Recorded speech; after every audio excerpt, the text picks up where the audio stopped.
السلام علیکم ورحمۃ اللہ۔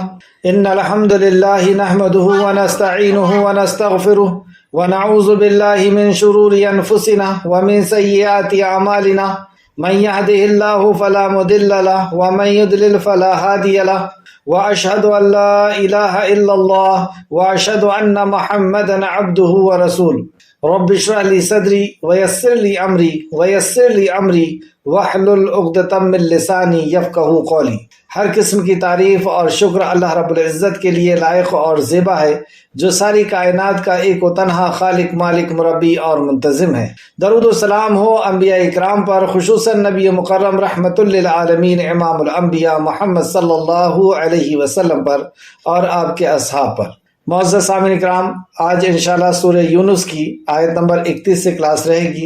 اللہ رب العزت سے دعا ہے کہ اللہ رب العزت ہم سب کو اپنے کلام کی محبت عطا فرمائے، ہمیں صحیح معنوں میں قرآن مقدس کو سمجھنے، یعنی قرآن کو خود قرآن کی روح سے، صحیح احادیث سے اور صحابہ اکرام کے اقوال اور تابعین اور تبع تابعین نے صحابہ اکرام سے جس طرح سیکھا سمجھا، اس طرح ہمیں غور و فکر کرنے، ایمان لانے اور عمل کے ساتھ لوگوں تک پہنچانے کی توفیق عطا فرمائے، آمین یا رب العالمین۔ اعوذ باللہ من الشیطان الرجیم۔ اے اللہ، ہم تیری پناہ میں آتے ہیں شیطان سے۔ اے اللہ، تو ہمیں شیطان کے مکر و فریب سے بچا لے کہ وہ تیرے دین سے، تیرے کلام سے ہمیں دور کر دے۔ بسم اللہ الرحمن الرحیم۔ اللہ کے نام سے جو رحمان اور رحیم ہے۔ اس عظیم کام کو ہم اللہ سبحانہ و تعالیٰ کے نام سے شروع کرتے ہیں، جو بڑا مہربان اور بار بار رحم فرمانے والا ہے۔ لفظی ترجمے کے اوپر غور کریں۔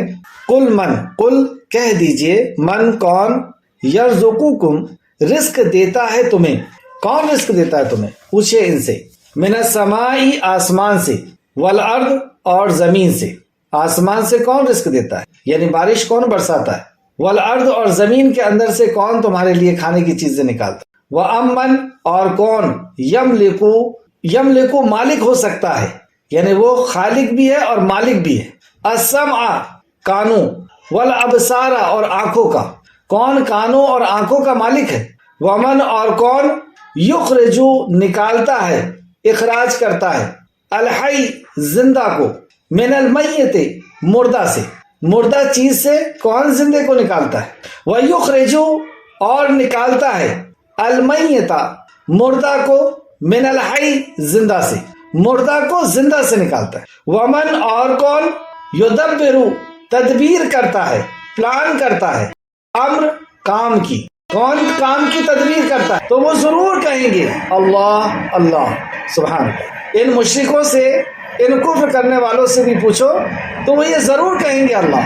فقل تو کہہ دیجئے، افلا کیا بھلا نہیں، تتقون تم ڈرتے، کیا تم پھر بھی نہیں ڈرتے اللہ سے، فذالکم اللہ پس یہ ہے اللہ، ربکم الحق رب تمہارا سچا، فماذا تو کیا کچھ ہے، بعد الحق حق کے، الا سوائے الضلال گمراہی کے، ضلالت کے، فانا تو کہاں، تو کدھر، تصرفون تم پھرے جا رہے ہو، پھر اس رب کو چھوڑ کر کے تو کہاں تم پھرے جا رہے ہو، ذالکا کذالکا اسی طرح، کذالکا اسی طرح، حقت حق ہو گئی، کلمات بات، ربی کا آپ کے رب کی، علی الذین ان پر جنہوں نے، فسقوا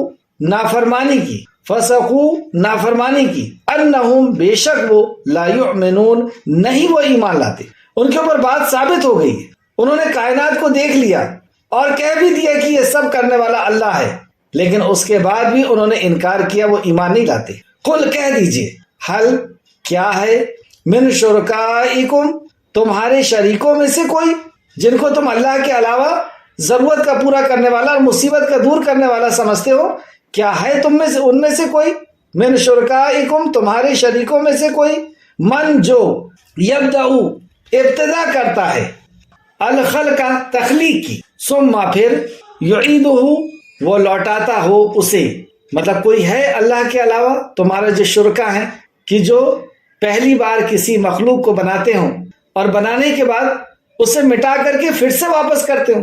قل اللہ کہہ دیجئے اللہ، یبدأ وہ ابتدا کرتا ہے، الخلق تخلیق کی، یعنی تخلیق کو بنانا شروع کرتا ہے، ثم پھر یعیدہ وہ لوٹائے گا اسے، فَأَنَّا تو کہاں، تو کدھر، تو فکون تم پھرے جاتے ہو، تو فکون تم پھرے جاتے ہو۔ کل کہہ دیجئے، حل کیا ہے، من شرکائکم تمہارے شریکوں میں سے کوئی، ان سے کہیے کہ کیا تمہارے شریکوں میں سے کوئی، من جو یہدی رہنمائی کرتا ہو، ہدایت دیتا ہو، الی الحق حق کی طرف، کیا تمہارے شرکاؤں میں سے کوئی ہے جو ہدایت دیتا ہو حق کی طرف؟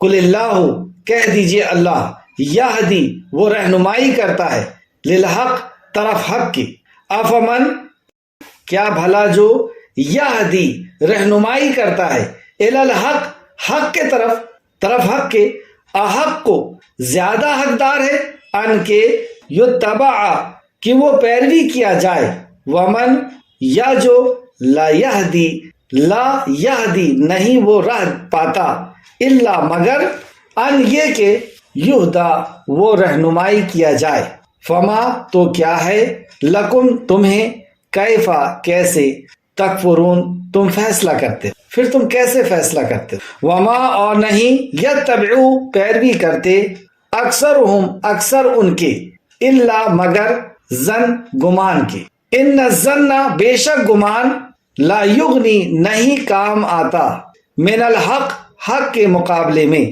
شیئا کچھ بھی، ان اللہ بے شک اللہ، علیم خوب جاننے والا ہے، خوب علم والا ہے، بما اسے جو، یفعلون جو وہ کر رہے ہیں۔ تفسیر آیت نمبر 31 توحید ربوبیت کا آیت نمبر 31 میں بیان ہے، 31 اور سے لے کر کے آگے تک۔ توحید ربوبیت، رب ہم جیسی کہیں تو تین باتیں ہمارے ذہن میں آنا چاہیے۔ اللہ رب ہے، یعنی وہ خالق ہے مخلوق کا، مخلوق کو پیدا کرنے والا ہے، اور مخلوق میں جمادات، نباتات، حیوانات، جمی ہوئی چیزیں، اگنے والی چیزیں، اور چلنے اور پھرنے اور اوڑنے اور دوڑنے اور تیرنے والی چیز۔ صرف پیدا کیا ہے نہیں، پیدا کر کے اس کی حفاظت بھی کرتا ہے اور اس مخلوق کی ضرورت بھی پوری کرتا ہے، اور ان کو زندگی جینے کا طریقہ بھی دیتا ہے۔ تو پیدا کر کے حفاظت کرتا ہے، زندگی جینے کا طریقہ دیتا ہے، اور ضرورتیں پوری کرتا ہے، ان کے کھانے پینے کی اور بھی ضرورتیں پوری کرتا ہے۔ تو کیا یہ پورا سسٹم کسی اور کی ملکیت میں دے دیا ہے کہ جو چاہے اس کو مارے، جو چاہے اس کو پریشان کرے، جو چاہے اس کے ساتھ جیسا کرے؟ نہیں، وہی مالک بھی ہے، اس نے اپنی مخلوق کو کسی کی ملکیت میں نہیں دیا، الحمدللہ، یہ بہت بڑا احسان ہے اس کا۔ اور تیسرا کہ وہ مدبر بھی ہے، تدبیر بھی اسی کی ہے، وہی پلان کرتا ہے کہ میری مخلوق کو کب کیا چیز دینی ہے، کون کب دنیا میں آئے گا، کب جائے گا، کب بارش ہوگی، کب دھوپ نکلے گی، کس قدر دھوپ ہوگی، کس طرح بارش ہوگی، سب اس کی پلان کے ساتھ ہو رہا ہے۔ اس توحید ربوبیت کے قائل مشرکین مکہ بھی تھے، لیکن اس کے باوجود بھی ان کو مشرک کہا گیا، کافر کہا گیا، جس کا ذکر اس آیتوں میں ہے۔ دیکھیں، اے نبی مکرم صلی اللہ علیہ وسلم کہہ دیجئے، تمہیں آسمانوں اور زمین سے کون رزق دیتا ہے؟ سوال کیجئے ان مشرکوں سے جو اللہ رب العزت کو چھوڑ کر کے کسی اور کو، یعنی اللہ کی مخلوق کو اللہ کا حق دیتے ہیں، اور یہ سمجھتے ہیں کہ یہ ان کی ضرورتوں کو پورا کریں گے، ان کی مصیبتوں کو دور کریں گے۔ ان سے پوچھئے کہ تمہیں آسمان اور زمین سے کون رزق دیتا ہے؟ کون ہے جو بارش برساتا ہے؟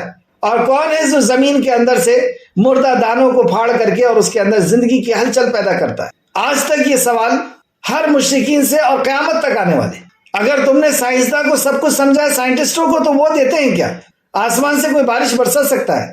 زمین کے اندر سے کوئی گلے کو نکال سکتا ہے؟ یا کانوں اور آنکھوں کا مالک کون ہے؟ مالک وہی ہے، اللہ رب العزت مالک ہے۔ اور کیسے کان بنائے اس نے کہ ہم دور سے اور نزدیک سے سن لیتے ہیں، اور کئی طرح کی آوازیں سن لیتے ہیں، اور ان آوازوں کو سمجھ بھی لیتے ہیں، ان آوازوں کو پہچان بھی لیتے ہیں، جان بھی لیتے ہیں۔ اور کیسی آنکھ بنائی اس نے کہ ہم کئی کلروں کو دیکھ لیتے ہیں اور کلروں کو الگ الگ کر لیتے ہیں، دور سے اور نزدیک سے دیکھ لیتے ہیں۔ اور آنکھ کے اندر ہی اگر غور کرے تو بے شمار اللہ سبحانہ و تعالیٰ کی قدرت کی نشانیاں ہمیں نظر آئی کہ دو آنکھیں ہیں، دو آنکھ سے دو دکھنا چاہیے ہر چیز، لیکن ایک دکھ رہا ہے۔ تو ان کان کا اور آنکھ کا مالک کون ہے؟ کس نے اس کو پیدا کیا؟ اور یہ کس کے حکم سے چل رہے ہیں؟ کان میں دھیرے دھیرے کم سنائی آنے لگتا ہے، آنکھوں میں دھیرے دھیرے کم دکھنے لگتا ہے۔ تم نہیں چاہتے کہ تمہاری آنکھوں میں کم دکھے، کان میں کم سنائی دے، لیکن ایسا ہو رہا ہے۔ یعنی ملکیت ان کے اوپر کسی اور کی ہے، دل دھڑک رہا ہے، اس کے اوپر ملکیت کسی اور کی ہے۔ تو ہمارے بالوں پر، ہماری توانائی پر، ہماری طاقت کے اوپر ملکیت کسی اور کی ہے۔ وہ چاہتا ہے تو اس کو بالوں کو سفید کرتا ہے، دانتوں کے اندر کمزوری پیدا کرتا ہے، گھٹنوں کے اندر کمزوری، کون ہے مالک؟ تو صرف پیدا ہی نہیں کیا، وہ مالک بھی ہے، اور تمہاری جسموں کا نہیں، جسم کا ہی نہیں، ہر چیز کا وہ مالک ہے، یہاں تک کہ تمہاری عزت اور ذلت کا بھی وہی مالک ہے۔ کوئی اور تمہیں اس کی مرضی کے خلاف ذلیل نہیں کر سکتا، کوئی اور تمہیں اس کی مرضی کے خلاف مار نہیں سکتا، کوئی اور تمہیں اس کی مرضی کے خلاف جادو یا شیاطین کو نہیں چھوڑ سکتا، ملکیت اسی خالق کی ہے۔ تو کون ہے کانوں اور آنکھوں کا مالک؟ اور کون زندہ کو مردہ سے نکالتا ہے؟ زندہ کو مردہ سے نکالتا، مطلب مری ہوئی چیزوں کے اندر سے زندہ کو نکالتا ہے۔ کیا مطلب ہوا؟ دانا مرا ہوا ہے، جس چیز کے اندر گروتھ نہیں ہوتی، جس چیز کے اندر، اور دیکھ لیں آپ دانے کے اندر کوئی گروتھ نہیں ہوتی، یہی فارمولا پہ ہم لوگ چلتے ہیں کہ جس چیز کے اندر گروتھ ہے اس چیز کے اندر جان ہے۔ انڈے کے اندر گروتھ نہیں ہوتی، جیسا ہے ویسے کی ویسی رہتا ہے، وہ دانا ویسے ہی رہتا ہے، سالوں آپ رکھے رہیں۔ تو اس مردہ کے اندر سے زندہ پودے کو کون نکالتا ہے؟ اس مردہ انڈے کے اندر سے زندگی کی ہلچل کون پیدا کرتا ہے؟ اور ایسا چوزا نکالتا ہے جو دیکھتا بھی ہے، جو سمجھتا بھی ہے، اور اسے پتا ہے اسے کیا کھانا اور کیا نہیں کھانا، پورا کمپلیٹ۔ اللہ اکبر۔ ہیں تمہارے شرکا جن کو اللہ کے علاوہ تم نے حاجت روا اور مشکل کشا سمجھا ہے، وہ ایسا کوئی دانا پیدا کر سکتے ہیں؟ آج تک کسی نے کوئی دانے کو پیدا کیا ہو تو بتا دے، کسی نے کوئی مخلوق کو پیدا کیا تو بتا دے۔ تو کون زندہ کو مردہ سے نکالتا ہے اور کون مردہ کو زندہ سے نکالتا ہے؟ مردہ کو زندہ سے نکالتا ہے، یعنی زندہ پیڑ سے مردہ دانوں کو کون نکالتا ہے؟ زندہ مرغی سے مردہ انڈے کو کون نکالتا ہے؟ اصل یہ ہے دانے کا بننا، اور اس دانے کے اندر پھر ایک خاص ٹیمپریچر اس کو ملتا ہے، دھوپ اور پانی ملتی ہے، تو اس کے اندر سے پودا نکل جاتا ہے۔ تو پودا نکلنا نہیں، اصل تو وہ دانے کا بننا ہے۔ کون نکالتا ہے اس کو؟ اور کون ہے جو دنیا کے کاموں کی تدبیر کرتا ہے؟ دیکھیں تینوں آگے اس میں، رب بھی وہی ہے، رب وہ ہے یعنی خالق ہے، پیدا کیا، پھر مالک بھی ہے، اور وہی مدبر بھی ہے، وہی تدبیر بھی کرتا ہے، وہی پلان بھی کرتا ہے۔ اس کائنات کو کیا پلان کی ضرورت نہیں کہ کتنے انسان آج مر جائیں گے، کتنا کھانا کم پہنچانا ہے، کتنے نئے انسان آئیں گے، یعنی بچے پیدا ہوں گے، کتنی اس کو دودھ کی اور کتنی کیا چیز کی ضرورت ہوگی، آج کتنا بارش ہونا چاہیے، کتنی دھوپ ہونا چاہیے، کتنی ٹھنڈ ہونا چاہیے کہ مخلوق مرے نہ، کتنی بارش ہونا چاہیے کہ مخلوق بہے نہ۔ یہ ساری چیزیں پلان کے ساتھ چل رہی ہیں، کس کو کب پیدا کرنا ہے، کہاں پیدا کرنا ہے، کس ملک میں پیدا کرنا ہے، کس گھر میں پیدا کرنا ہے، میل ہوگا فیمیل، سب پلان کے ساتھ ہو رہا تھا۔ کون ہے جو دنیا کے کاموں کی تدبیر کرتا ہے؟ کیا جواب دیں گے آج یہ مشرکوں سے اگر ہم سوال کریں تو وہ کیا جواب دیں؟ کیا کوئی یہ کہہ سکتا ہے؟ بیوقوف سے بیوقوف شخص بھی یہ نہیں کہہ سکتا کہ فلاں دیتے ہیں، فلاں دھاگے سے ہو جاتا ہے، یا فلاں پیڑ سے ہو جاتا ہے، فلاں مرشد سے ہو جاتا ہے، فلاں جنات دے دیتے ہیں، یا فلاں فرشتے دے دیتے ہیں۔ تو اللہ سبحانہ تعالیٰ نے بتایا کہ کیا جواب دیں، اور انہیں گھٹنے ٹیکنا ہوگا یہاں پر، اور یہی جواب دینا ہوگا۔ وہ ضرور کہیں گے، یعنی وہ کفر کرنے والے ضرور کہیں گے کہ اللہ ہی کر سکتا ہے۔ تو کہہ دیجئے کیا پھر تم اس سے ڈرتے نہیں؟ کیا تمہیں اس سے ڈر نہیں لگتا کہ تم اس کا حق دوسرے کو دیتے ہو؟ رب تو اس کو تم نے تسلیم کر لیا کہ وہی خالق ہے، وہی ہماری حفاظت کرتا ہے، وہی ہماری ضرورتوں کو پوری کرتا ہے، اور وہی ہمارا مالک بھی ہے، وہی مدبر بھی ہے، تدبیر بھی اسی کی ہے۔ اور اس کے بعد تم حاجت روا اور مشکل کشا کسی اور کو بتاتے ہو، اس کا حق کسی اور کو دیتے ہو، یا اس کے اوپر عیب لگاتے ہو کہ وہ نہیں دے سکتا، نہیں سنتا۔ کیا تمہیں ڈر نہیں لگتا اللہ سے؟ اس طرح دوسرے مقام پر بھی اللہ سبحانہ تعالیٰ نے فرمایا، یعنی کون ہے جو آسمان سے رحمت نازل فرماتا ہے، یعنی بارش نازل فرماتا ہے، اور اس کے ذریعے سے اپنے قدرت اور مشیت کے ساتھ زمین کو پھاڑتا ہے اور اس سے پیداوار نکالتا ہے۔ کون سی پیداوار؟ حبن، اناج، و عنابا و قضبا، اور انگور اور ترکاری، و زیتون و نخلا، اور زیتون اور کھجور، و حدائق غلبا، اور گھنے گھنے باغات اور پھل اور چارہ۔ سورہ نمل آیت نمبر 60۔ تو کیا اس اللہ کے ساتھ کوئی اور بھی معبود ہے؟ یہاں پر بھی اللہ نے فرمایا تھا کیا اس اللہ کے ساتھ کوئی اور بھی معبود ہے؟ سورہ عبسہ آیت نمبر 27 سے 31 میں نے پڑھا، اور سورہ نمل آیت نمبر 60۔ تو یقیناً کہہ دیں گے کہ اللہ ہی ہے، تو وہ ضرور کہیں گے کہ اللہ۔ سورہ ملک، امن ھذا الذی یرزقکم ان امسک رزقہ، سورہ ملک آیت نمبر 21۔ بھلا اگر وہ اپنا رزق بند کر لی تو کون ہے جو تم کو رزق دے گا؟ کون ہے جو تم کو کھانے پینے کی اور زندگی گزارنے کی چیزیں دے گا؟ اگر اس نے بند کر دیا، اس نے دھڑکن کو بند کر دیا، کون چالو کرتا ہے؟ اس نے سانس کو روک دیا، کون چالو کر سکتا ہے؟ سورہ ملک آیت نمبر 23، قل هو الذی انشاءکم وجعل لکم السمع والابصار، کہہ دیجئے وہی ہے جس نے تمہیں پیدا کیا اور تمہاری کان، آنکھ اور دل بنائے، لیکن تم کم ہی شکر ادا کرتے۔ اس طریقے سورہ انعام آیت نمبر 46 میں اللہ فرماتا 46 میں، ان سے کہہ دیجئے، یعنی ان کفر کرنے والوں سے کہہ دیجئے کہ بھلا دیکھو تو اگر اللہ تمہارے کان، آنکھ چھین لے اور تمہارے دلوں پر مہر لگا دے تو بتاؤ اللہ کے سوا کون معبود ہے جو تمہیں یہ چیزیں لا کر دے سکے؟ اس اللہ کو چھوڑ کر تم کہاں جا رہے ہو؟ کیا تمہیں اس رب سے ڈر نہیں لگتا؟ تو کہہ دیجئے کیا پھر تم اللہ سے ڈرتے نہیں ہو؟ آیت نمبر 32، یہی تو ہے جو تمہارا حقیقی رب ہے، یہی تو اللہ ہے جو تمہارا حقیقی رب ہے، جو سچا رب ہے۔ پھر حق کے بعد گمراہی کے سوا کیا ہے؟ پھر اس رب جس کو تم نے رب تسلیم کر لیا، اس کا حق کسی اور کو دے رہے ہو، عبادت کسی اور کو کر رہے ہو، یہ گمراہی نہیں تو اور کیا ہے؟ پھر تم کدھر پھرے جاتے ہو؟ پھر تم اس حقیقی رب سے تم کدھر پھرے جاتے ہو؟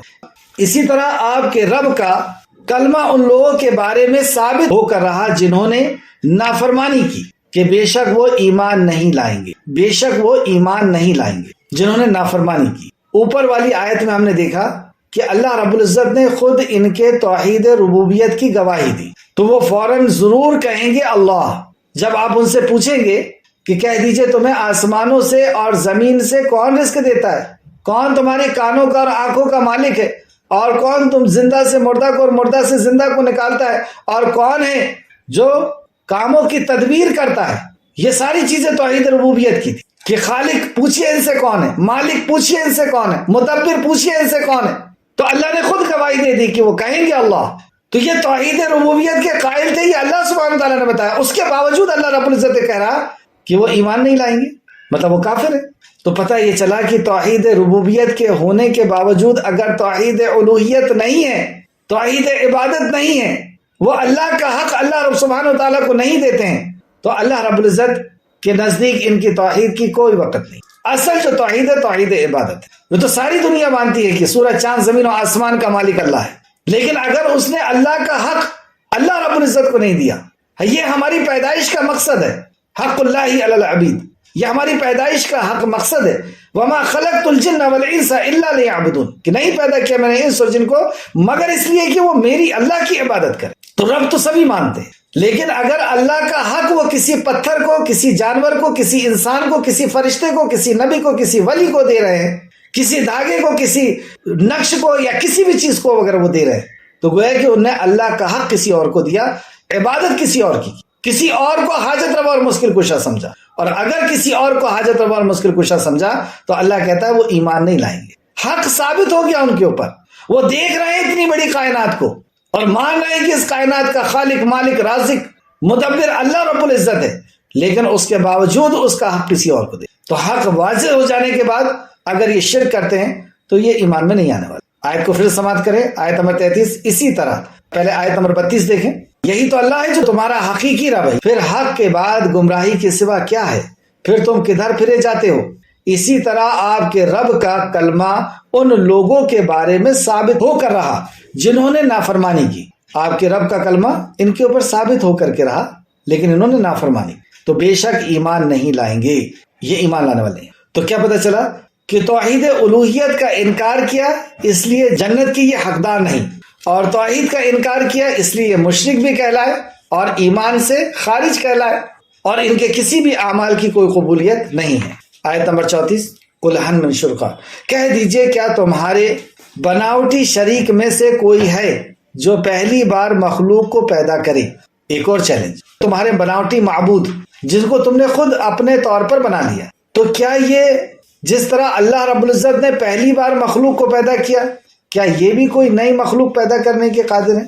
آج سائنس اور ٹیکنالوجی کے دور میں سارے سائنٹسٹوں کو کسی لیب میں اکٹھا کر لیجئے اور بولیے تم سب مل کر کے کوئی نئی مخلوق کو بناؤ، تو کہہ دیجئے کیا تمہارے بناوٹی شریک میں سے کوئی ہیں جو پہلی بار مخلوق کو پیدا کریں پھر اسے لوٹائیں، یعنی دوبارہ پیدا کریں، یعنی مرنے کے بعد پھر سے ان کو پیدا کر سکیں، مرنے کے بعد پھر سے ان کو زندہ کر سکیں، کہہ دیجئے اللہ ہی پہلی بار مخلوق کو پیدا کرتا ہے، پہلی بار اس نے بنایا بغیر ماڈل بغیر سیمپل کے، ہر مخلوق کو پہلی بار اور پرفیکٹ بنایا۔ کسی مخلوق کے اندر سورہ ملک کے اندر اللہ فرماتا ہے کہ اللہ کی بنائی ہوئی چیز میں تم کوئی نقص نہ پاؤ گے۔ نظر اٹھا کر کے دیکھو، بار بار نظر تمہارے طرف تھکی ہوئی تمہاری طرف لوٹ آئے گی، لیکن آسمان میں تمہیں کوئی درار نظر نہیں آئے گی۔ تو کوئی بھی مخلوق اللہ رب العزت کی بار بار نظر اٹھا کر کے دیکھے، اللہ کی بنائی ہوئی چیز میں کوئی نقص نہیں ملے گا۔ یہ ہے اللہ رب العزت نے اسے بنایا اور دوبارہ بنانے پر بھی وہ قادر ہے۔ تو کہہ دیجئے اللہ ہی پہلی بار مخلوق کو پیدا کرتا ہے، پھر وہی لوٹائے گا۔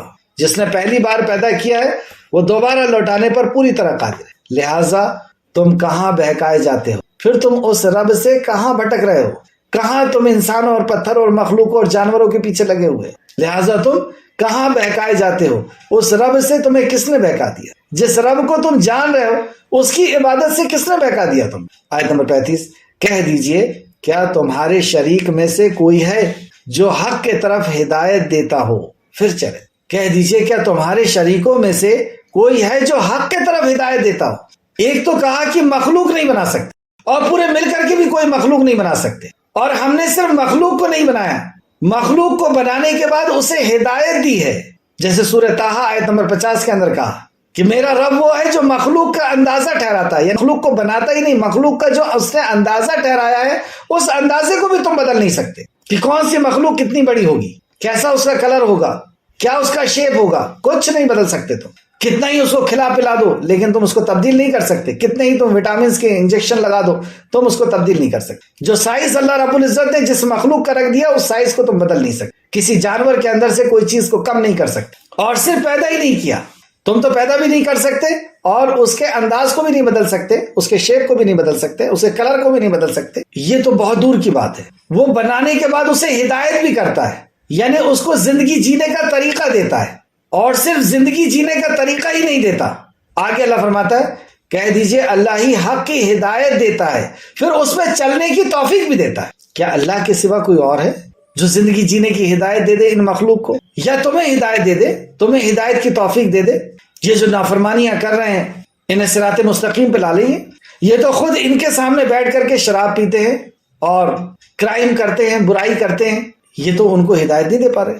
تو وہ اللہ ہے جو ہدایت عطا کرتا ہے۔ یعنی میں نے یہاں دو چیز بتائی یہاں پہ، ایک تو مخلوق کو اللہ رب العزت نے پیدا کیا، اور جس مخلوق کو اللہ نے پیدا کیا یہ تمہارے شرکا اس کو پیدا نہیں کر سکتے، پیدا کرنا تو بہت دور کی بات ہے، اس کے انداز کو بھی بدل نہیں سکتے کہ اس کی آنکھیں کیسی ہوں گی، کان کہاں پر ہوں گے، سینگ کہاں پر ہوگی، سینگ ہوگی نہیں ہوگی، پونچھ ہوگی نہیں ہوگی، کتنا بڑا ہوگا، کچھ نہیں بدل سکتی، اور کوئی کمی بھی نہیں نکال سکتے۔ اور پہلی بار بنایا اللہ سبحانہ و تعالیٰ نے، یہ کچھ نہیں کر سکتے۔ دوسرا یہ کہ صرف بنایا نہیں، ان کو زندگی جینے کا طریقہ بھی دیا ہے کہ ان کو کیا کھانا ہے، کیا نہیں کھانا، کیا پینا ہے، کیا نہیں پینا، کہاں سونا ہے، کب جاگنا، سب دے دیا۔ اور صرف دیا ہی نہیں ہے، مطلب یہ ہدایت ان بلڈ کیا ہی نہیں ہے، اس کے اوپر چلنے کی توفیق بھی دیا ہے۔ تو یہ تو ساری مخلوق کے ساتھ ہو گیا کہ سورج کو کس طرف چلنا ہے، کتنی اس کی گردش ہوگی، کیا اس کا آربٹ ہوگا، کیا اس کا گھیرا ہوگا۔ صرف اتنا ہی نہیں، اسے چلنے کی ہدایت بھی دے دیا کہ اسی روٹ پہ چلے گا۔ پوری مخلوق اس کے حکم کی محتاج۔ اور اسی طرح انسان کو بھی انبیاء علیہ السلام کے ذریعے سے ہدایت نامہ پہنچا دیا ہے، قرآن پہنچا دیا، حدیث پہنچا دیا، اور پھر انسان کو ہدایت بھی کر دیتا، اس کو چلنے کی توفیق بھی دے دیتا۔ کیا تمہارے شرکا ہیں جن کو تم اللہ کے سوا پکارتے ہو کہ تمہیں وہ ہدایت دے دے، تمہیں زندگی جینے کا طریقہ سکھا دیں؟ اللہ کے علاوہ جن کو تم پکارتے ہو کیا وہ تمہاری برائیوں کو دور کر دیتے؟ بتائیں آپ، جتنے بھی آستانے ہیں وہاں پہ جو جانے والے ہیں کیا ان کے اندر سے برائیوں کو دور کر لیتے ہیں؟ اللہ آگے اللہ سبحانہ تعالیٰ فرماتا ہے پھر کیا جو حق کے طرف ہدایت دیتا ہے وہ اس بات کا زیادہ حقدار ہے کہ اس کی پیروی کی جائے، یا وہ حقدار ہے جو خود ہدایت یافتہ نہیں؟ اب بتاؤ تم، اب تم سے سوال ہے کہ جو ہدایت دیتا ہے وہ زیادہ حقدار ہے عبادت کا، یا وہ عبادت کا حقدار ہے جو خود ہدایت پر نہیں، جو خود ہدایت کا محتاج ہے، جو خود ہدایت یافتہ نہیں، مگر یہ کہ اسے حق کی ہدایت دی جائے۔ یعنی ہر کوئی ہدایت کا محتاج تھا، اللہ سبحانہ و تعالیٰ نے ہدایت عطا فرمائی۔ تو یہ ساری مخلوق خود ہدایت کی محتاج۔ مخلوق کو بنایا اللہ نے، پھر اس کو کس طریقے سے زندگی جینا ہے سب مخلوق محتاج تھی۔ ہر مخلوق کو اللہ سبحانہ و تعالیٰ نے ہدایت دی ہے کہ اس کو کس طریقے سے زندگی جینا ہے۔ تو وہ زیادہ مخلوق حقدار ہے کہ جو بننے پر بھی محتاج تھی، قائم رہنے کے لیے بھی محتاج، قائم ہونے کے لیے بھی محتاج، اور پھر کس طرح قائم رہنا اس بات کے لیے بھی محتاج۔ وہ زیادہ حقدار ہے عبادت کے، تمہاری آستھاؤں کے، تمہاری دعا اور تمہارے سجدوں کے، یا وہ رب جس نے اس مخلوق کو پیدا کیا اور انہیں ہدایت دی۔ آگے اللہ فرماتا ہے مگر یہ کہ اس حق کی ہدایت دی جائے، چنانچہ تمہیں کیا ہوا ہے، تم کیسا فیصلہ کرتے ہو، تمہیں کیا ہوا ہے اے حضرت انسان، تمہیں عقل سلیم اللہ سبحانہ و تعالیٰ نے عطا کی، تمہیں بہترین مخلوق بنایا، تمہیں صحیح اور غلط کی تمیز دی، تمہیں نتیجے تک پہنچنے کی صلاحیت عطا کی، اور سب کچھ اقرار کر لینے کے بعد کہ رب اللہ ہے، وہی خالق ہے، وہی مالک ہے، وہی رازق ہے، اور اس کے بعد تم کہاں بہکائے جا رہے ہو، کہاں چلے جا رہے ہو؟ چنانچہ تمہیں کیا ہوا ہے، تم کیسے فیصلہ کرتے ہو؟ کیسے تم نے فیصلہ کیا کہ خالق کو چھوڑ کر کے مخلوق کے پیچھے سر جھکا رہے ہو؟ تم نے یہ کیسے فیصلہ کر لیا کہ تمہیں اشرف المخلوق بنایا گیا اور تم اپنے سے کمتر کے سامنے سجدہ کرتے ہو، اس کو حاجت روا اور مشکل کشا سمجھتے ہو، کبھی پتھر کو، کبھی انسان کو، کبھی جانور کو؟ تمہیں کیا ہو گیا، تم کیسے محتاج کے سامنے کھڑے ہوتے ہو؟ تمہیں تو اتنا شعور ہے کہ یہ پیدا ہونے کے لیے بھی محتاج ہے، زندہ رہنے کے لیے بھی محتاج ہے، اور زندگی جینے کے طریقے کے لیے بھی محتاج ہے، اور کھانے اور پینے اور ضرورتوں کو پورا کرنے کے لیے بھی محتاج ہے، ہر لمحہ ہمہ لمحہ محتاج ہے، اور تم محتاج کے سامنے کھڑے ہو، کیا ہوا ہے تمہیں؟ چنانچہ تمہیں کیا ہوا ہے، تم کیسے فیصلہ کرتے ہو؟ کیسے تم نے خالق کائنات جس نے تمہیں کان، آنکھ اور دل دیا، جس نے سورج، چاند، زمین اور آسمان دیا، جس نے ہوا، پانی اور کھانا دیا، تم اس کو چھوڑ کر کے تم نے یہ کیسے فیصلہ کر لیا کہ تم محتاج کے سامنے کھڑے ہو؟ اللہ اکبر! کس کس زاویے سے اللہ سبحانہ تعالیٰ سمجھا رہا ہے توحید کو، اپنی معرفت کس کس انداز سے کر رہا ہے۔ یہ ہے رحمان، یہ اس بات کی دلیل ہے کہ ہمارا رب ہم سے بے انتہا محبت کرتا ہے۔ آیت نمبر 36، اور ان میں سے اکثر، یعنی ان کفر کرنے والوں میں سے اکثر گمان ہی کی پیروی کرتے ہیں۔ یہ دلائل ان کو نظر نہیں آ رہے، یہ جو اپنی آنکھوں سے دیکھ رہے ہیں، کان سے سن رہے ہیں، دماغ اور دل ان کا تسلیم کر رہا ہے، یہ دلائل انہیں نظر نہیں آ رہے۔ یہ اللہ رب العزت کے ہونے کی دلیل، یہ مخلوق انہیں نظر نہیں آ رہی، لیکن نظر آ رہی ہے، نظر انداز کر رہے ہیں۔ اور کس کے پیچھے چل رہے ہیں؟ گمان کے پیچھے چل رہے ہیں، اٹکل اور خیالی باتوں کے پیچھے چل رہے ہیں، کہانی اور قصوں کے پیچھے چل رہے ہیں۔ ان کفار میں سے اکثر گمان ہی کی پیروی کرتے ہیں، بے شک گمان حق کے مقابلے میں کچھ بھی فائدہ نہیں دیتا۔ حق کے مقابلے میں گمان کوئی فائدہ نہیں دیتا۔ تمہاری سوچ، تمہاری خیالی باتیں، تمہاری اٹکل کچھ فائدہ نہیں۔ بے شک اللہ خوب جاننے والا ہے جو کچھ وہ کر رہے ہیں، جو کچھ یہ کر رہے ہیں کہ اللہ کا حق کسی مخلوق کو دے رہے، خوب جان رہا ہے اللہ، اور ساری چیزوں کا حساب لے گا۔ آیت نمبر 37، اور یہ قرآن ایسا نہیں کہ غیر اللہ کے طرف سے گڑھ لیا گیا۔ مشرکین مکہ نے یہ بھی اعتراض کیا کہ انہوں نے خود لکھ لیا ہے، تو ٹھیک ہے، تم اپنے آپ کو زیادہ قابل بھی کہتے ہو، اور یہ کہتے ہو کہ کیا قرآن انہی کے اوپر نازل ہونا تھا، ان کے پاس تو کوئی باغ نہیں ہے، یہ تو سردار نہیں ہے، یہ تو بادشاہ نہیں ہے، تو اپنے آپ کو تم زیادہ قابل کہہ رہے ہو نا، تو ٹھیک ہے، تم بھی گڑھ لو، تم بھی بنا لو قرآن، اور قیامت تک آنے والا ہر وہ شخص جو اپنے آپ کو بڑا قابل سمجھتا ہے بنا لے قرآن کو۔ یہ آج سے 14.5 سال پہلے سے چیلنج، اور ہے کیا اصل میں قرآن؟ اس میں ضابطۂ حیات ہے، زندگی جینے کا طریقہ ہے، تو کوئی ایک طریقہ غلط ثابت کر دے، جیسے اس میں گھر کا نظام بتایا گیا ہے کہ گھر کے اندر کس کے کیا حقوق ہوں گے، ماں کو کیا حق دیا جائے گا، باپ کو کیا حق دیا جائے گا، بیوی کا کیا حق ہے، وراثت کس طریقے سے تقسیم ہوگی۔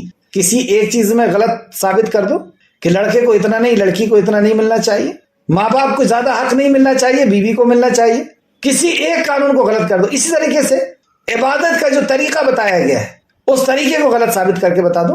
اللہ کی عبادت کے لیے کوئی پیسے خرچ کرنے کی آپ کو ضرورت نہیں پڑتی، ہاں پاک ہونا پڑتا ہے، غلط ثابت کر کے دکھا دو۔ معاشرتی نظام، سماجک سسٹم، اس کو غلط ثابت کر کے دکھا دو کہ پڑوسی کے ساتھ ایسے رہنا، گراہک کے ساتھ اس طریقے سے سلوک کرنا ہے، وغیرہ وغیرہ۔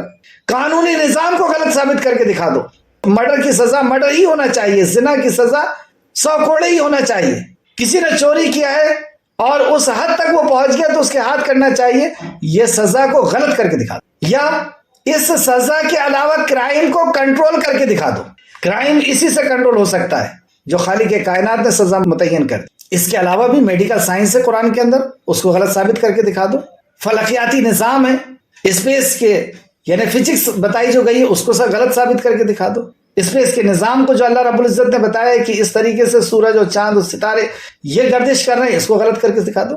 تو اللہ سبحانہ تعالیٰ نے چیلنج کیا۔ یہ اس کے اندر یہ جو لینگویج ہے، زندہ لینگویج، آپ دیکھ لیں 100 سال کے اندر لینگویج چینج ہونا شروع ہو جاتی ہے اور بدل جاتی ہے، کچھ 100 سال میں بدل جاتی ہے، ختم ہو جاتی ہے، نئی لینگویج آ جاتی ہے۔ لیکن عربی جیسی کی ویسی ابھی تک۔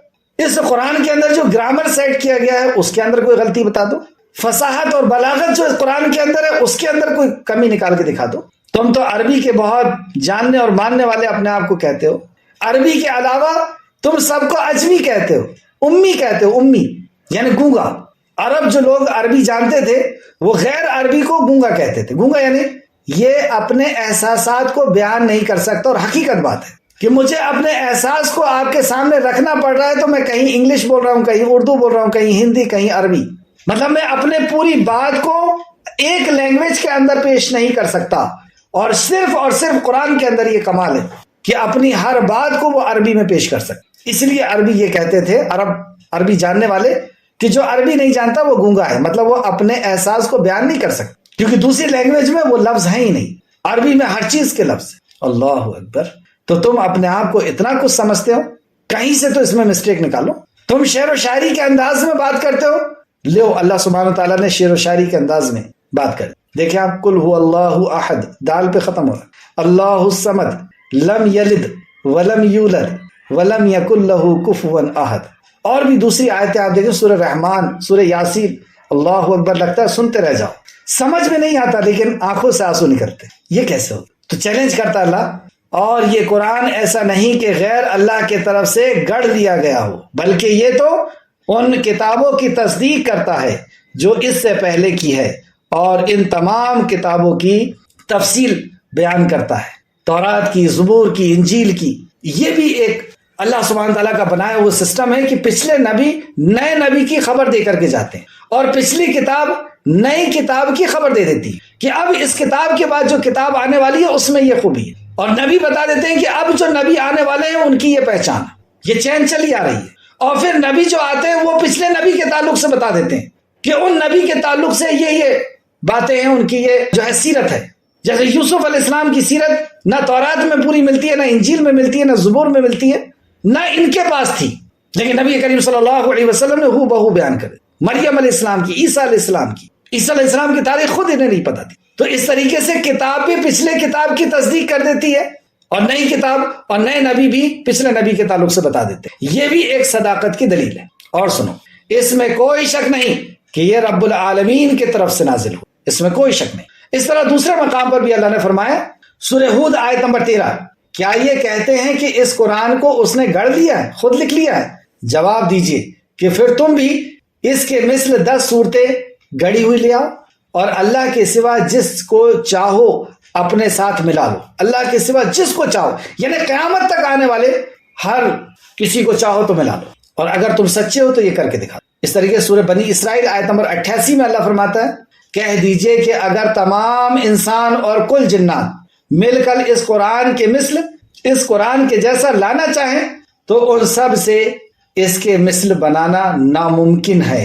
چیلنج کر دیا، ناممکن، نہیں بنا سکتے۔ تو آج تک اس قرآن کے جیسا بنانے کی، اس کے کو بدلنے کی، اس کو تبدیل کر دینے کی کوشش کی جا رہی ہے یہود اور نصارہ کی طرف سے، لیکن آج تک نہ وہ کامیاب ہوئے ہیں، نہ ہو سکیں، نہ ایسا کوئی بنا سکتے ہیں، نہ اس کے اندر کوئی کمی نکال سکتے۔ اللہ فرماتا ہے، گو وہ آپس میں ایک دوسرے کے مددگار ہو جائیں، یعنی جتنے بھی اللہ رب العزت کے علاوہ شیاطین ہیں، یہ سب مل کر اور انسان مل کر کے بھی یہ سب مددگار ہو جائیں تو بھی نہیں بنا سکتے۔ آج دیکھ لیں، آج تک یہ چیلنج ویسی، اور ان سب سے زیادہ جو اپیل کرتی ہے مجھے، جو چیلنج اپیل کرتا ہے مجھے، وہ یہ آیت سورہ قصص آیت نمبر 49، کہہ دے کہ اگر سچے ہو تو تم بھی اللہ کے پاس سے کوئی ایسی کتاب لے آؤ جو ان دونوں سے زیادہ ہدایت والی ہو، میں اس کی پیروی کروں گا۔ اے نبی مکرم، یہاں تک کہہ دو کہ تم بھی لے آؤ اس کے جیسی کوئی کتاب جو ہدایت کرنے والی، مطلب ایسی کتاب لاؤ کہ لوگ اس کو پڑھیں اور اس کی زندگی تبدیل ہو جائے، ان کے اندر سے کرائم نکل جائے، ان کے اندر سے برائیاں نکل جائیں۔ ہو سکتا ہے ایسا؟ یہ ہے وہ کلام کہ نبی مکرم صلی اللہ علیہ وسلم نے جب اس کو سنانا شروع کیا تو مکہ کے اندر سے، مدینہ کے اندر سے، اور جہاں جہاں پر قرآن گیا آپ دیکھیں کہ کس طریقے سے اندھیرا جیسے روشنی آتی ہے اور اندھیرے کو ختم ہونا ہوتا ہے، کتنا ہی گھنگور اندھیرا ہو ایک چنگاری اس کو ختم کر دینے کے لیے کافی ہے۔ تو جہاں جہاں یہ قرآن گیا لوگوں کے اندر زندگی کے اندر انقلاب پیدا ہوا۔ وہ مکہ جو کرائم کو کرنے کے بعد خوشی محسوس کرتے تھے اور اس کو تعریف کے قابل سمجھتے تھے یا فیشن تھا ان کے اندر، وہ ساری برائیوں سے پاک ہو گئے۔ تو ایسا کوئی کلام تم سب مل کر کے بناؤ کہ کوئی انسان اس کو پڑھے اور اس کے اندر سے برائیاں نکل جائیں، وہ جھوٹ بولنا چھوڑ دے، وہ چوری کرنا، وہ زنا کرنا، وہ مرڈر کرنا، وہ والدین کے حقوق کو مارنا، بیوی کے حقوق کو مارنا چھوڑ دے۔ کوئی ہے کوئی ایسی کتاب؟ لاؤ لے کر کے آؤ۔ اور یہ صرف چیلنج ہی نہیں کیا، مکہ کی زندگی آپ اٹھا کے دیکھیں آج سے 14.5 سال پہلے کیسی تھی، اور جب قرآن کو انہوں نے اپنے سینے سے لگایا، اس کو سمجھنا، اس پہ غور فکر کرنا، اس پہ تدبر کرنا شروع کیا ہے، بس اس کی زندگی ان کی بدلنا شروع ہو۔ یا تو وہ کافر ہو گئے، انکار کر دیا انہوں نے، اور جنہوں نے انکار نہیں کیا، جنہوں نے قبول کیا، ان کی زندگیاں بدل گئی۔ تو اس طرح چیلنج کیا اللہ رب العزت نے اس قرآن کے تعلق سے۔ آگے آیت نمبر 38، کیا وہ کافر کہتے ہیں کہ اس رسول نے اسے گڑھ لیا ہے؟ اے نبی کہہ دیجئے کہ تم اس جیسی ایک ہی صورت لے آؤ۔ ابھی میں آپ کو 10 صورت کے بارے میں بتایا تھا، اب اللہ نے کہا چلو ایک ہی صورت لے آؤ، اور اس میں مدد کے لیے اللہ کے سوا جن کو بلا سکتے ہو بلا لو اگر تم سچے ہو۔ اور تم کر نہیں سکتے اور نہیں کر سکتے اور پھر بھی تم نے انکار کیا تو سزا سن لو۔ سورہ بقرہ آیت نمبر 24۔ فَإِن لَّمْ تَفْعَلُوا وَلَن تَفْعَلُوا فَاتَّقُوا النَّارَ، چنانچہ اگر تم نے ایسا نہ کیا اور ہرگز کر بھی نہیں سکتے، لن تفعلوا ہرگز نہیں کر سکتے، فاتقوا النار تو تیار ہو جاؤ نار جہنم کی، تو اس آگ سے بچو۔ اللہ فرماتا ہے چنانچہ اگر تم نے ایسا نہ کیا اور ہرگز کر بھی نہیں سکو گے تو اس آگ سے بچو ایسا کہنے پر۔ اور یہ قرآن کے تعلق سے نبی مکرم صلی اللہ علیہ وسلم نے فرمایا یہ ایک معجزہ ہے۔ جیسے نبی کے معجزات کو دیکھ کر کے لوگ ایمان لے آتے تھے، ویسی یہ معجزہ ہے اور قیامت تک کے لیے معجزہ ہے۔ جو اس قرآن کی گہرائی میں جاتا ہے، اس کو سمجھنے کی کوشش کرتا ہے، اس میں تدبر کرتا ہے، وہ حق کی معرفت اس کو نہ ہو ایسا نہیں ہو سکتا۔ شہر رمضان الذی انزل فیہ القرآن ھدی للناس، یہ سارے انسان کے لیے، وہ یہودی ہو، نصرانی ہو، مجوسی ہو، کوئی بھی ہو، جو بھی اس قرآن کو پڑھے گا اسے من البینات والفرقان، صحیح اور غلط کی تمیز ہو جائے گی۔ ہاں اس پہ وہ چلتا ہے کہ نہیں چلتا ہے، اگر وہ چلنا چاہے گا تو اللہ اس کو عمل کی ہدایت دے، ورنہ صحیح اور غلط کی ہدایت ہر کسی کو مل جائے۔ تو یہ ایسا کلام ہے، جیسے معجزہ کس کو کہتے ہیں؟ معجزہ یعنی کوئی پیدائشی نابینا تھا، عیسیٰ علیہ السلام نے اس کے اوپر ہاتھ پھیر دیا، اب وہ دیکھنے لگا، تو انسان عاجز ہو جائے گا اس کا دماغ کہ واقعی یہ اندھا تھا اور یہ دیکھنے لگا ہے، یہ کام کوئی انسان نہیں کر سکتا، واقعی یہ نبی ہے، تو ان کی نبوت پر یقین آ جاتا ہے۔ معجزہ اس لیے دکھایا جاتا ہے کہ نبوت پر امت کو، لوگوں کو یقین آ جائے۔ موسیٰ علیہ السلام عصا کو جیسی انہوں نے ڈالا اور وہ سانپ بن گیا، تو جادوگروں نے کہا یہ جادو نہیں، ہمارے پاس جو جادو ہے وہ جادو ہے، ہم جانتے ہیں یہ جادو نہیں، اور انہوں نے ایمان لے آئے، مطلب ان کے دماغ کو عاجز کر دیا۔ اسی طریقے سے یہ قرآن جب اس کو پڑھتا ہے انسان تو وہ عاجز ہو جاتا ہے، وہ حیران ہو جاتا ہے، اور وہ ایک چیخ اٹھتا ہے کہ نہیں، یہ انسان کا کلام نہیں ہو سکتا، یہ واقعی خالق کائنات کا کلام۔ تو یہ معجزہ ہے۔ اس تعلق سے حدیث دیکھیں جو امام بخاری نے لے کر کے آئے، نبی کریم صلی اللہ علیہ وسلم نے فرمایا انبیاء کرام علیہ السلام میں سے ہر نبی کو ایک ایسی نشانیاں عطا فرمائی گئی ہیں، ایسے معجزے عطا فرمائے گئے ہیں کہ ان جیسی نشانیوں کو دیکھ کر لوگ ایمان لے آتے تھے، ان نشانیوں کو دیکھ کر لوگ ایمان لے آتے تھے۔ مجھے جو نشانی عطا فرمائی گئی ہے وہ وہی ہے جو اللہ تعالیٰ نے میرے طرف بھیجی ہے، وہ وہی ہے یعنی وہ کلام ہے جو اللہ تعالیٰ نے میرے طرف بھیجی ہے۔ مجھے امید ہے کہ روز قیامت تمام انبیاء اکرام کی پیروکاروں کے نسبت میرے اتباع کرنے والے بہت زیادہ ہوں گے۔ بخاری شریف حدیث نمبر 4980۔ جیسے ہم یہ کہہ سکتے ہیں نا کہ ہر نبی آئے امت کے پاس اور انہوں نے معجزے دکھائے، ہمیں تو معجزہ نہیں نظر آ رہا تو پھر ہم کیسے ایمان لائیں؟ تو اللہ رب العزت نے قیامت تک کے لیے، کیونکہ اب کوئی نبی نہیں آئیں گے، تو اللہ رب العزت نے نبی کے معجزے کو قیامت تک کے لیے رکھ دیا کہ تم اس کو غور کرو، پڑھو اس کو اور تم عاجز ہو جاؤ گے۔ اسی لیے رسول اللہ نے کہا کہ میں امید کرتا ہوں کہ میرے ماننے والے سب سے زیادہ ہوں گے، یعنی قیامت تک لوگ اس کو پڑھتے رہیں گے اور اسلام کے اندر آتے رہیں گے۔ آج بھی اگر آپ کسی سے پوچھیں کہ آپ اسلام میں کیوں آئے تو وہ یہ نہیں کہے گا کہ میں مسلمان کو دیکھ کر کے آئے۔ مسلمان کے اعمال کیسے ہم سب جانتے ہیں، مسلمان کے اخلاق کیسے ہم سب جانتے ہیں۔ کسی سے بھی آپ پوچھ کر کے دیکھیں کہ تم اسلام میں کیسے آ گئے، کیسے تم نے اپنے گھر بار بیوی بچوں کو، اپنے کاروبار کو چھوڑ دیا، کیسے تم نے اپنے رسم و رواج کو چھوڑ دیا، وہ ایک ہی بات کہیں گے کہ ہم نے قرآن پڑھ لیا، جس نے ہماری زندگی کو بدل دیا۔ ہم پہلے شرابی تھے، ہم پہلے جوا کھیلتے تھے، ہم چوری کرتے تھے، فلاں کرتے تھے، فلاں کرتے تھے، یہ کلام ہے جس نے ہم کو بدل دیا۔ تو یہ بخاری شریف کی حدیث ہے 498۔ آگے آئے، وقت خیر زیادہ ہوا، ایک دو آیت اور لیتے ہیں۔ آیت نمبر 39، بلکہ انہوں نے ایسی چیز کو جھٹلایا جس کا اپنے علم سے وہ احاطہ نہ کر سکے، اور ابھی تک اس کی اصل حقیقت بھی ان پر نہیں کھلی تھی۔ اللہ، یعنی قرآن پر انہوں نے ابھی غور و فکر نہیں کیا تھا، قرآن پہ انہوں نے تدبر نہیں کیا، اوپر سے اس کا انکار کر دیا۔ جیسے آج اکثر مسلمان کہ قرآن کو سمجھ کر کے پڑھا ہی نہیں اور ویسے ہی اس کا انکار کر دیا، یعنی نہ سمجھنے کی اس پہ ضرورت، نہ عمل کی اس پہ ضرورت۔ ایک بار سمجھتے تو اللہ مجبور کر دیتا، یعنی کہ ہم اس پہ عمل کریں۔ تو بلکہ انہوں نے ایسی چیز کو جھٹلایا جس کا اپنے علم سے وہ احاطہ نہ کر سکے، یعنی اس پہ غور و فکر نہ کر سکے، سمجھ نہ سکے، اس تک پہنچ نہ سکے، پہلے اس کا انکار کر دیا، اور ابھی تک اس کی اصل حقیقت بھی ان پر نہیں کھلی تھی۔ اسی طرح ان لوگوں نے بھی جھٹلایا تھا جو ان سے پہلے تھے۔ ایسے پچھلے لوگوں نے بھی جھٹلایا کہ نبی کی بات کو سنا ہی نہیں اور جھٹلا دیا، کہ پاس میں جائیں گے نہیں، سنیں گے نہیں، سمجھیں گے نہیں، اور ویسے ہی جھٹلا دیا۔ کیا ہم ایسا نہیں کر رہے کہ نہ نبی مکرم کی سیرت پڑھنا ہے، نہ آپ کی حدیثوں کو جاننا ہے، نہ قرآن کے اوپر غور و فکر کرنا ہے، تدبر کرنا ہے؟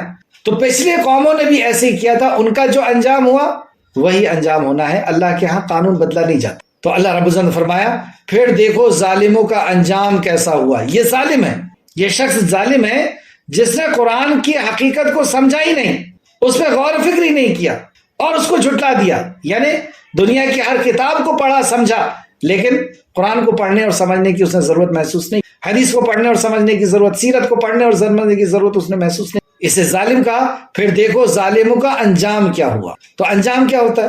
انجام دنیا اور آخرت دونوں تباہ ہوتی ہے۔ سورہ طٰہٰ آیت نمبر 124 میں اللہ فرماتا ہے فَمَنْ أَعْرَضَ عَنْ ذِكْرِي فَإِنَّ لَهُ مَعِيشَةً ضَنْكًا، جس نے میرے ذکر سے اعراض کیا اس کی زندگی میں تنگی اور پریشانی کا گھیرا ہو۔ اللہ کے کلام سے اعراض کیا، کاروبار کرنے میں اس کے اندر کامیاب نہیں ہو سکتا، تجارت میں رشتہ بنانے کے لیے اس نے اللہ کے کلام کا اعراض کیا، یعنی جو حکم اللہ سبحانہ و تعالیٰ نے نکاح کے لیے دیا تھا اس حکم کو اس نے پورا نہیں کیا، زندگی بھر روئے گا، پریشان رہے گا بیوی۔ بچوں کی تربیت میں اللہ رب العزت نے جو حکم دیا تھا وہ حکم کو اس نے پورا نہیں کیا، بچوں کو لے کر کے پریشان رہے۔ صحت کے لیے جو اللہ رب العزت نے اس کو کھانے کے لیے کہا تھا پاکیزہ چیزیں، اور جو وقت بتایا تھا سونے کا اور اٹھنے کا اور نماز کا، ان چیزوں کا اس نے خیال نہیں رکھا، وہ صحت کی طرف سے پریشان ہو جائے، وہ ہیلتھ کی طرف سے پریشان ہو جائے۔ تو جس نے میرے ذکر کا اعراض کیا، یعنی اللہ کے کلام کے مطابق زندگی نہیں جیا، اس کی زندگی میں تنگی اور پریشانی کا گھیرا ہوگا۔ کبھی بیوی سے پریشان،